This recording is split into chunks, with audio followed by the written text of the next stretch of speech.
So if we look at the try it on example 3, Jenny's favorite cookie recipe requires 1.5 cups of sugar to make 24 cookies. How much sugar does Jenny need to make 36 of these cookies? Alright, so 1.5 cups for 24, and we want to know for 36 cookies how much sugar that's going to require. So one thing we could do is setting up a proportion. And so we're trying to find how much sugar we need. So I'm going to just start with that. If you want to do S for sugar, you might want to do a cursive S if you choose that so it doesn't look like a 5. Or you can just pick X or some other letter if you don't want to worry about the confusion. So we're trying to find the amount of sugar for 36 cookies. So the fraction on the other side of the proportion should be all stuff that's known, because I can only have one variable, only one letter here.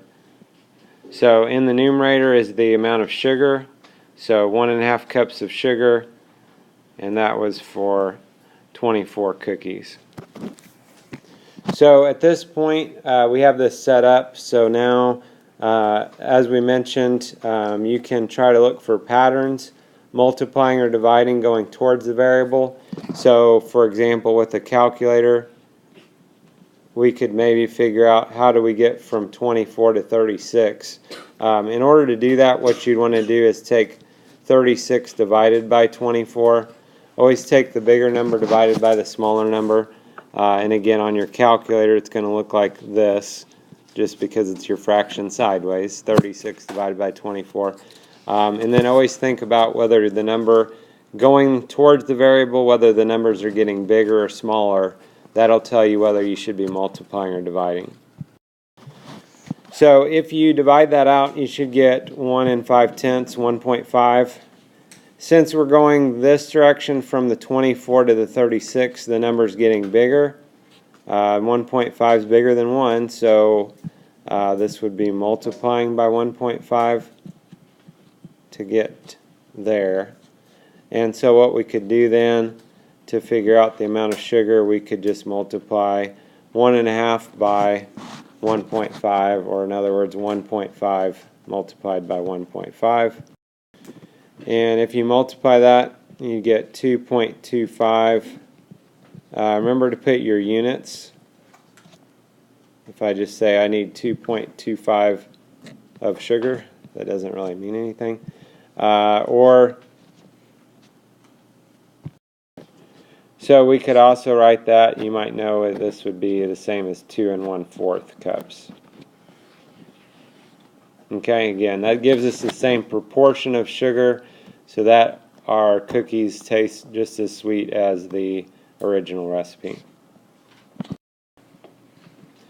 Another option on this that you have is, as long as you're going towards the variable, so if you did 24 divided by 1.5, 24 divided by 1.5 maybe, you get 16, and we'd have to be going this direction towards the variable, and so that would be dividing by 16.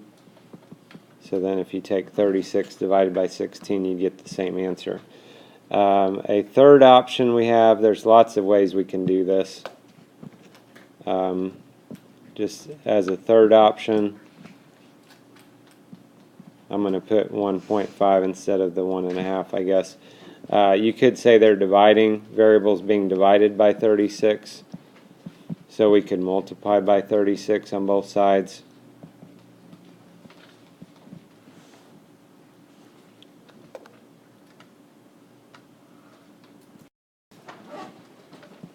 So if you do that, you get 54 over 24, and then when you divide that, you should get the same thing. Okay? So lots of different possibilities, and it's kind of just up to you. But getting it set up is kind of the key thing.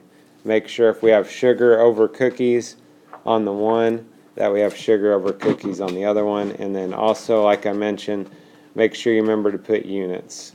It's cups in this case. If I don't put cups, I might think maybe I'm doing teaspoons or tablespoons or something. If you've done much cooking, you know that usually if you're making cookies, that's you're going to have more than that amount of sugar. But anyway, just something to remember. So key concept, once again, is first of all, they could give us all the information and then ask if we have a proportional relationship. And again, it's proportional if our ratios are equivalent. Okay? So if the ratios are equivalent, then it's proportional. And then a lot of times what we're going to be actually doing is solving for something that makes them proportional. So here's an example. If you did the y divided by x on both of these, you get the same thing. If you didn't have a calculator, what I would recommend probably would be reducing these fractions. So this first fraction reduces to 1 over 40. The second fraction reduces to 1 over 40. As long as there's no decimals in either of your numbers, they should both reduce to the same thing if they're equivalent ratios. So if we look on page 100, do you know how, number 4, it says do x and y have a proportional relationship and explain. So you can actually put these either way as long as you're consistent. So if you want to, we can put x over y on all of them. Okay? As we mentioned, if they're proportional, these ratios are equivalent. One thing different on this problem than we've seen mostly is that these actually have decimals in them. So you might say, how do we work around that? Well, two options. Since the decimal is 0.5, one option would be if you multiply the numerator and denominator by 2. That would give you a number that doesn't have a decimal, and then you could reduce it. If you had a calculator, you could actually just divide these out. So like 2 divided by 5, if you divide that out, you get 4/10, or 0 4/10. So on the second fraction, when we divide that out, we would get also 0 4/10. So we're in good shape. If we can get 2 more to equal that, then we will have a proportional relationship. So the third fraction, if you divide that out, also we'll get 4/10. So all we need is 1 more to work. And the last fraction, if you divide that, is 0.4 repeating. That is not equivalent to the others, so we would have to say no, they are not equivalent. And we could say that, all x over y isn't the same for all ratios. Something to that effect. Okay, and this one actually, if we are observant, the 2/5 and the 8/18 were the only ones that didn't have decimals. 8/18, if you try and reduce that, that would reduce to 4/9. 2/5 is already reduced, so those are reduced. They don't have decimals in them, and they're not the same as each other. That would be enough for me to tell that those are not going to be the same. Okay, and like I said, if you didn't have a calculator, these other fractions, you could multiply both of those by 2. So this would be 6/15, and this would be 10/25, which you might say, well, that doesn't look anything like what we're doing. How would that be equivalent? But 6/15, if you reduce those by 3, that would be 2/5. 10/25, if you reduce those by 5, that would be 2/5 as well. Okay, so there's ways of getting around the decimals if you have a decimal there. Something else that will always work if you have something in the 10th spot, if you multiply by 10, that moves your decimal over. So it would take more reducing, but I could have just said, let's multiply them both by 10. 30 over 75, reduce. 50 over 125, reduce. And we would get 2/5 as the fraction when we reduce that. Okay, but again, that last fraction did not reduce to 2/5, no decimals, so these are not going to be proportional. Look at number 5. Each triangle is equilateral. Is the relationship between the perimeter and side length proportional? So perimeter and side length. So that means how they put this, we need to put the perimeter in the numerator and the side length in the denominator. Technically, as long as you're consistent, you know, you'll be able to tell if they're proportional anyway. But so the first one, if they're equilateral, all the sides are the same. So our perimeter there would be 3. The side length is 1. The second one, our perimeter would be 6. Our side length is 2. And the last one, the perimeter would be 9. And the side length is 3. So you could technically divide these out. Since there's no decimals here, another option would be reducing all these. And when you reduce, they all reduce to 3/1. And so since they all reduce to 3/1, then we could say yes, that they are proportional.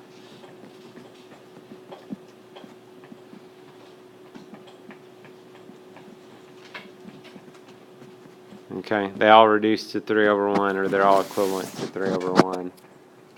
Or the perimeter is always 3 times what the side length is, something to that effect. Number 6, is the relationship between the number of tickets sold and the number of hours proportional? If so, how many tickets were sold in 8 hours? So number of tickets sold and the number of hours. So we're going to do the tickets sold first and the hours second. Tickets sold and hours. Okay, and we're just going to go with the idea that we maybe would have a calculator, which really it's not a big deal here, because on this one, if you divided this out, basically you could look, 3 goes into 24.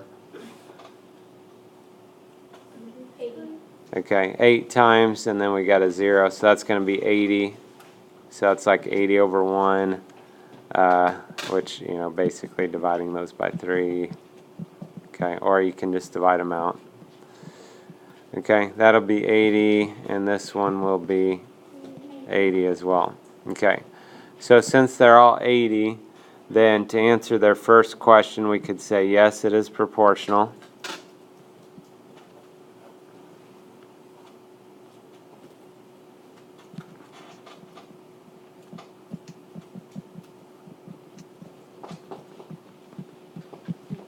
And we kind of got our work there to show that for us. And then the question is, how many tickets were sold in 8 hours? So when we did this, we've been doing tickets over hours. So basically, really what we did when we divided those out, we got a unit rate, right? We were really saying they sold 80 tickets per hour is what we found by dividing that out. So if this is tickets per hour, and then we want to find for 8 hours. So could do something like this. If you use T for tickets, you might want to do kind of a little curve on the bottom of the T so it doesn't look like a plus sign. So on this, different ways, if you wanted to look for a pattern, going towards the variable 1 to 8 would be multiplying by 8. You could just look at it as, you know, they're dividing by 8, I'm going to multiply by 8. You could even do a pattern going up and down. Okay, going towards the variable 1 to 80, that'd be times 80. And you get the same answer that way also. Okay, so several ways of doing that. Would be 640 tickets. And, you know, once you get that, if you know that that's a unit rate of 80 tickets per hour, you know, if you just said 80 times 8 and got your answer, you know, as long as you write that out, that's probably good enough. But just try to be aware of this in case they ask you to write a proportion, that you'd be able to do it that way as well. So we'll look at a few problems here. Workbook page 25, starting with number 1. So at a cafe, the cook used a recipe that calls for eggs and milk. Amounts of eggs and milk have a proportional relationship. Complete the table. So what we want to look at here, this first situation, they've given us eggs and milk. The proportion they want is milk over eggs. So you got to watch your order that you put this. So that'd be 6 over 2. We always reduce if we can, would be 3 over 1. For the second one, if you look at that, we have been given a number of eggs. We don't know how much milk it was. So we know the proportion reduced at least to 3 over 1. That's milk over eggs. So we could just put, we don't know the milk. We're trying to find that. The number of eggs was 3. We could actually just set up this as a proportion, and then we could see that we need have 3 times as many eggs. We need 3 times as much milk, so that would be 9. Okay, and then same idea for the last part, only the last one. They've told us the amount of milk, and we're trying to find the amount of eggs. So 3 to 12 would be multiplying by 4. So then 1 times 4 tells me that would be 4 eggs to get that proportion. Number 4, they are asking if this is a proportional relationship, and if so, what is the value of y when x is 3/5? We have got all kinds of fun numbers to work with on this problem. And so we can actually do this whichever way we want to, since they didn't tell us. I'm just going to put the x over the y, but if you wanted to do it the other way, that's fine. So like 30 over 150, we could do 1/6 over 5/6. I'm going to put some numbers here because I'm going to be going all over the place. We could put 199 over 995, and we could put 2/15 over 2/3.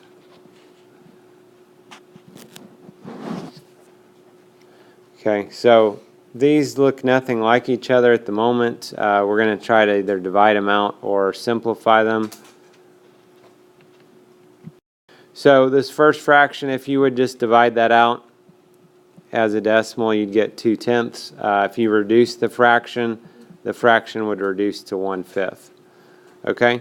Number 2 is dividing fractions. There are ways of doing that on your calculator, but just so we remember the process, we might do that by hand. Keep, change, reciprocal. If you want to reduce there, you can now that you're multiplying. You've got 6 over 30, and that actually will reduce to 1/5, or if you divide it out, you'll get 2/10 there as well. 199 over 995. So this third fraction, the numbers are not quite as nice maybe for reducing that. If you divide it out, you get 2/10. It actually would reduce down to 1/5 as well. If you reduce them both by 199, which you might not have seen that. And then number 4, similar idea.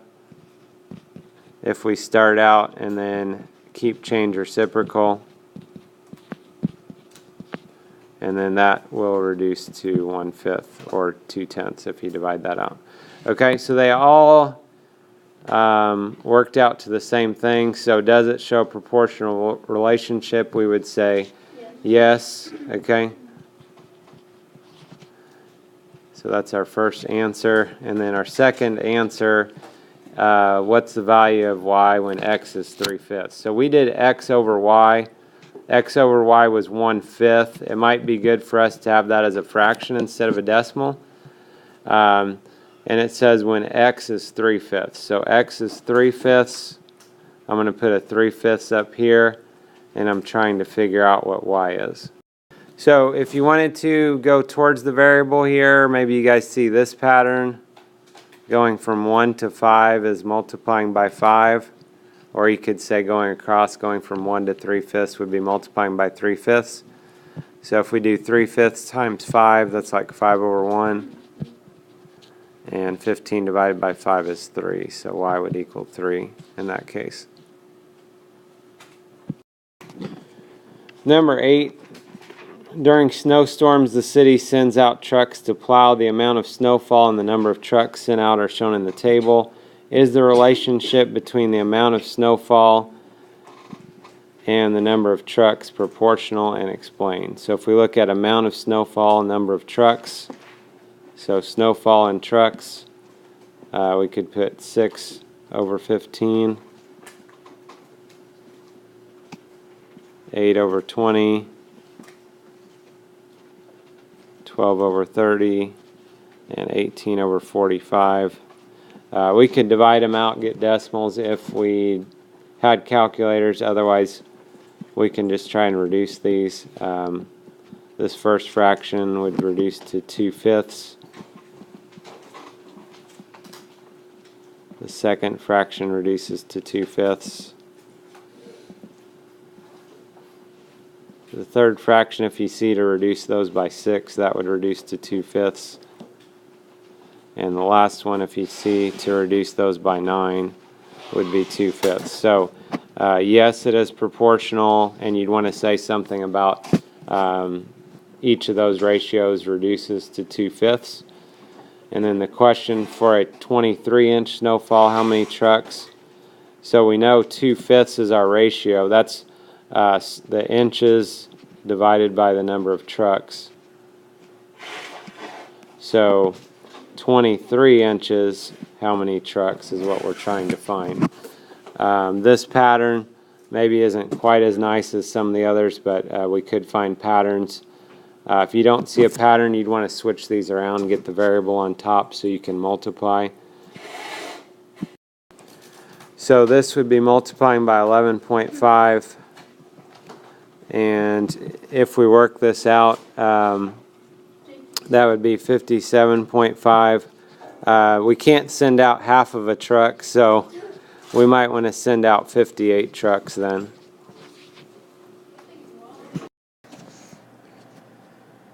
Finally, if we look at number 9, which of the following statements about the table is true? Select all that apply. So the first option is the table shows a proportional relationship. If you'll notice a couple of these other problems, it talks about the ratios y over x.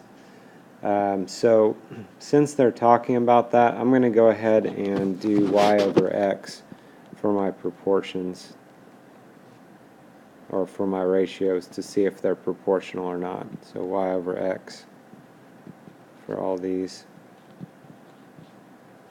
Be careful with that, y over x.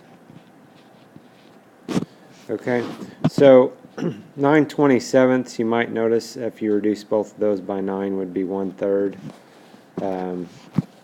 These other ones you may not be as familiar with, so if you divide them out, 3 and 5/10 divided by 10 and 5/10, and you get 0.3 repeating. 0.3 repeating is the same if you change it over. That's the same as 1/3. And actually what will happen, all of these will end up being that 0.3 repeating, or 1/3. So it is a proportional relationship. The second option says all of the ratios are equivalent to 7.5, and that would be like 7.5 over 1, I guess, or just 7.5 if you divide it out. We actually got 3/10, so that one does not work. The next one, when x is 13.5, y is 4.5. So if we try this y over x again, that would mean 4.5 divided by 13.5, and when you divide that out, that actually works. For the next one,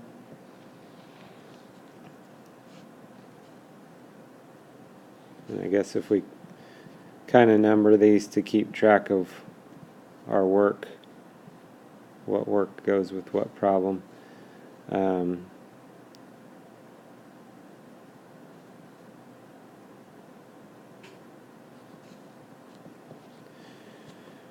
So again, it says when y is 12, x is 4. So if we think about that, if these have the same ratio, we've got this would be 12 over 4. That would be 3 over 1, not 1/3. So that actually is backwards. So if y was 4 and x was 12, then that would work. And then the last one, the unit rate of y over x is 1/3, and we've already talked about that, so that would work.